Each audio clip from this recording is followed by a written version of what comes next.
اس کے گھر سے 3 کارتوس بھی برآمد کیے ہیں۔ دہلی پولیس نے شاہ رخ کا موبائل فون بھی برآمد کیا۔ دہلی پولیس کے دوران شاہ رخ کی ہیڈ کانسٹیبل دیپک دہیا کی طرف سے ریوالور کی طرف اشارہ کرتے ہوئے تصویر بھی کافی وائرل ہوئی تھی۔ آپ کو بتاتے چلے کہ فروری 2020 میں ہونے والے تشدد میں کم از کم 53 افراد ہلاک اور 200 کے قریب زخمی ہوئے تھے۔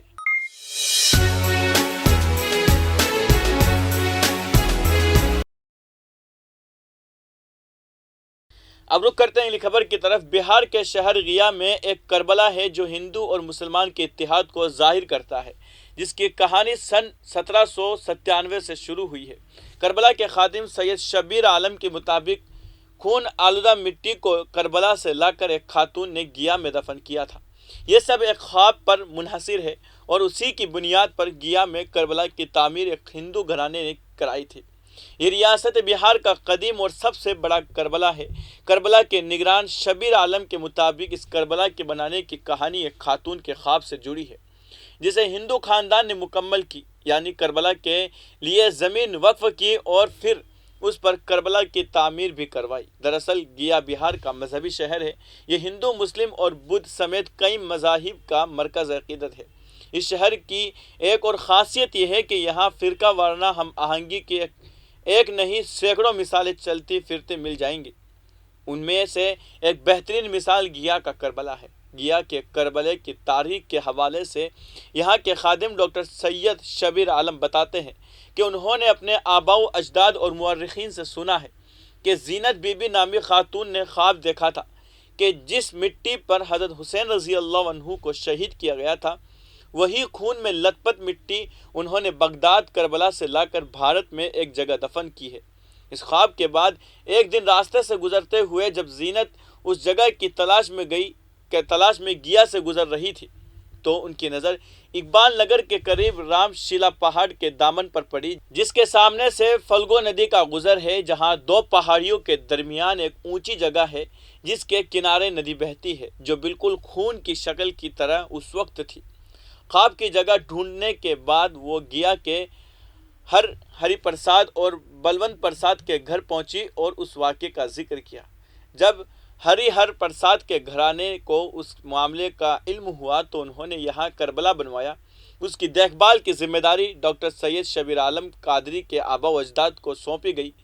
آج بھی یہاں سے 7 محرم کو جو جلوس برآمد ہوتا ہے وہ ہر پرساد کے گھر کے پاس جا کر رکتا ہے اور وہیں پر فاتحہ کی رسم ادا ہوتی ہے۔ کہا جاتا ہے کہ یہاں عراق اور ایران کے لوگ بھی سن 1800 عیسوی میں آئے تھے اور کربلا کے بارے میں معلومات حاصل کی اور ان کے آنے کا سلسلہ برسوں جاری رہا۔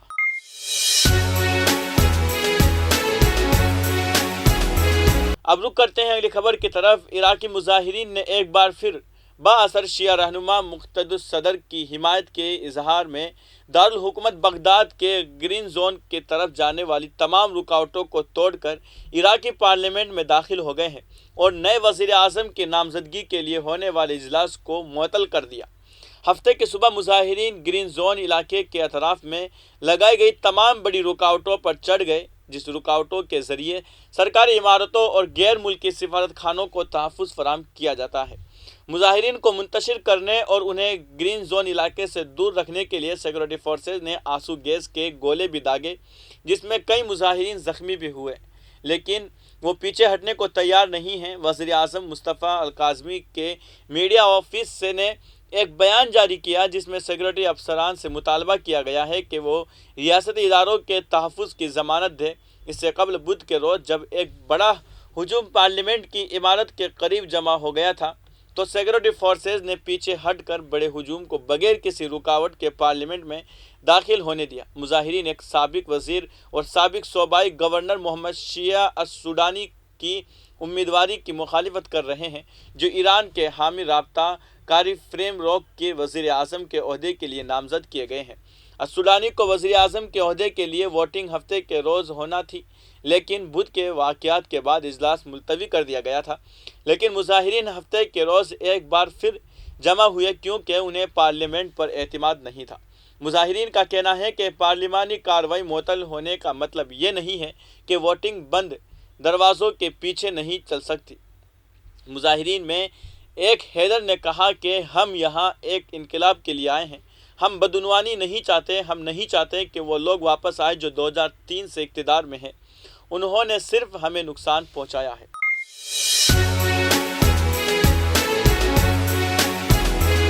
اب رخ کرتے ہیں اگلی خبر کی طرف۔ اقوام متحدہ کے سیکریٹری جنرل اینتھونیو گوٹریس نے کابل انٹرنیشنل کرکٹ اسٹیڈیم میں ہونے والے حملے کی شدید مذمت کی ہے، جس میں کم از کم 19 شہری ہلاک ہوئے تھے۔ اقوام متحدہ کے سربراہ نے ٹویٹ کیا، میں کابل انٹرنیشنل کرکٹ اسٹیڈیم میں جمعہ کو ہونے والے حملے کی شدید مذمت کرتا ہوں، جس میں کم از کم 19 شہریوں کی جانیں گئی ہیں۔ بین الاقوامی انسانی قانون کے تحت شہریوں اور شہری اشیاء کے خلاف حملے سختی سے ممنوع ہیں۔ افغانستان کی مقامی میڈیا کے مطابق جمعہ کو دارالحکومت کے چمن حضوری علاقے میں واقع کابل انٹرنیشنل کرکٹ اسٹیڈیم میں کرکٹ لیگ کا میچ جاری تھا، جہاں شام 4:30 بجے کے قریب دھماکہ ہوا۔ اس کے علاوہ اقوام متحدہ کے سیکریٹری جنرل کے نائب خصوصی نمائندے اور افغانستان کے لیے انسانی ہمدردی کے رابطہ کار میزول کباروف نے بھی اس ظالمانہ حملے کی شدید مذمت کی۔ الکباروف، جو دھماکے کے وقت اسٹیڈیم میں نیشنل کرکٹ ایسوسی ایشن سے خطاب کرنے کے لیے موجود تھے، انہوں نے متاثرین کے اہل خانہ سے تعزیت کی اور زخمیوں کی جلد صحت یابی کے لیے دعا کی۔ الکباروف نے کہا ہے کہ آج کا دھماکہ اس خوفناک اور اچانک حملے کے ایک اور دل دہلانے والی یاد دہانی ہے جس کا افغانستان مسلسل سامنا کر رہا ہے۔ انہوں نے مزید کہا ہے کہ کھیل لوگوں کو امید دلاتا ہے، بچوں اور نسلوں کو یکساں ترغیب دلاتا ہے اور برادریوں کو اکٹھا کرنے میں اہم کردار ادا کرتا ہے۔ اس کے علاوہ یہ فخر کا ایک اہم ذریعہ بھی ہوتا ہے۔ میں اس بات کا ادا کرتا ہوں کہ کھیلوں کی سہولیات سمیت آبادی کے خلاف براہ راست حملوں کی سختی سے ممانعت ہے۔ الکباروف نے مجرموں کو انصاف کے کٹہرے میں لاتے ہوئے مکمل اور شفاف تحقیقات کا مطالبہ کیا ہے۔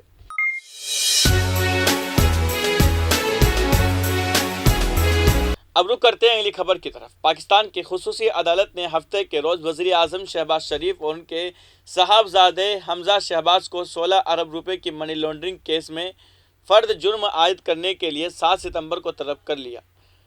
وفاقی تحقیقاتی ادارے FIA نے نومبر 2020 میں شہباز شریف، ان کے بیٹوں حمزہ اور سلیمان کے خلاف بدعنوانی اور منی لانڈرنگ کی روک تھام ایکٹ کی مخالفت دفعات کے تحت مقدمہ درج کیا تھا۔ اس کے بعد سے سلیمان شہباز برطانیہ فرار ہوئے۔ لاہور کی خصوصی عدالت کیس کی سماعت کر رہی ہے اور اس نے پہلے ہی باپ اور بیٹے کی ضمانت قبل از گرفتاری منظور کر رکھی ہے۔ آج خصوصی عدالت میں سماعت کے دوران اربوں روپے کی منی لانڈرنگ کیس میں مفرور قرار دیے گئے سلیمان کے اثاثوں کی تفصیلات عدالت میں پیش کی گئی۔ سماعت کے دوران شہباز اور حمزہ غیر حاضر ہیں۔ ان کے وکلاء نے 1 ماہ کے استثناء کی درخواست کی۔ شہباز شریف کے وکیل امجد پرویز نے عدالت کو بتایا کہ ان کے موکل کی طبیعت ٹھیک نہیں ہے اور انہیں سفر نہ کرنے کا مشورہ دیا گیا ہے۔ حمزہ کے وکیل راؤ اورنگزیب نے کہا کہ ان کے موکل کی کمر میں شدید درد ہے اور انہیں آرام کی ضرورت ہے۔ FIA کے وکیل فاروق باجوہ نے استثناء پر اعتراض نہیں کیا اور پھر عدالت نے استثناء دے دیا۔ باجوہ نے عدالت کو بتایا کہ ایجنسی نے وزیر اعظم کے دوسرے صاحبزادے سلیمان کے 9 بینک اکاؤنٹ کا ریکارڈ حاصل کر لیا ہے، جبکہ باقی 7 اکاؤنٹ کا ریکارڈ حاصل کرنا باقی ہے۔ عدالت نے فریقین کے دلائل سننے کے بعد کیس کی سماعت 7 ستمبر تک ملتوی کر دی۔ اس دن کے لیے عدالت نے شہباز اور حمزہ کو فرد جرم عائد کرنے کے سلسلے میں طلب کر رکھا ہے۔ فی الحال کی خبروں میں اتنا ہی۔ ملک اور غیر ملک کی تمام بڑی خبریں جاننے کے لیے دیکھتے رہیے تسنیم ٹی وی۔ آپ کے میزبان عبدالواجد کے ساتھ اللہ حافظ۔